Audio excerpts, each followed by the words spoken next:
தலித்துகள் வீட்டில் போய் உணவு அருந்தினார்கள்னு. உங்க வீட்டுல உணவு தானே சாப்பிடுறீங்க, இல்ல ஏதாவது தவிடு புண்ணாக்கு இல்ல வேற ஏதாவது சாப்பிடுறீங்களா? என்ன சாப்பிடுறீங்க?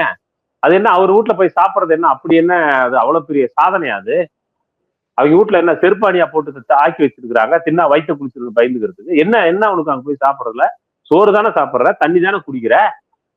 அங்க போய் நீ வாய் வழியா தானே சாப்பிடணும், வேற வழியா ஒண்ணு சாப்பிட போறது கிடையாது இல்ல. அது என்ன அவனுக்கு பெரிய சாதனை மாதிரி?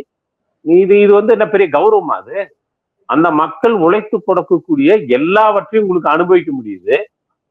அந்த மக்களுடைய உழைப்பில் விளைந்தக்கூடிய பொருள்களினால்தான் உங்களுடைய வாழ்க்கை நடந்து கொண்டிருக்கிறது. அவங்க உங்களை போலவே மனுஷங்க. இன்னும் சொல்ல போனா அவங்க மனுஷங்களா இருக்காங்க, நீங்க அவங்கள போல ஆகலைங்கிறது தான் பிரச்சனை. இல்லைன்னா எப்படி அவங்க வீட்டுல போய் சாப்பிட்டதை நீ வந்து பெரிய பெருமையா வர சொல்லுவியா? சரி, எல்முருகன் வீட்டுல போய் இவர் சாப்பிட்டாரு, அதனால இப்ப என்ன நடந்துருச்சுன்னு சொல்றேன். பாஜக காரங்க பூரா போய் எல்முருகன் எந்த சமூகத்தை சேர்ந்தவரோ அந்த சமூகத்தை சேர்ந்தவருடைய குடும்பங்களில் அண்ணன் தம்பிகளாக, மாமா மச்சாங்களாக, கொண்டாங்குடுத்தா உறவாளிகளாக இருப்பதையெல்லாம் பகிர்ந்து சமமாக வைத்துக் கொண்டு சாப்பிடுகிறார்களா? இல்லையே.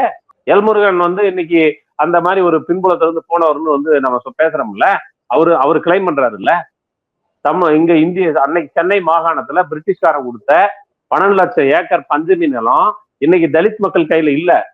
அவருக்கு இருக்கிற அதிகபட்ச அதிகாரத்தை பயன்படுத்தி கொண்டு ராம்நாத் கோவிந்தோ அல்லது எல்முருகனோ அதெல்லாம் மீட்டு கொடுத்துருவாங்களா? கேட்டா நாங்க நிலம் வந்து மாநிலத்துக்கு அப்படின்னுவீங்க.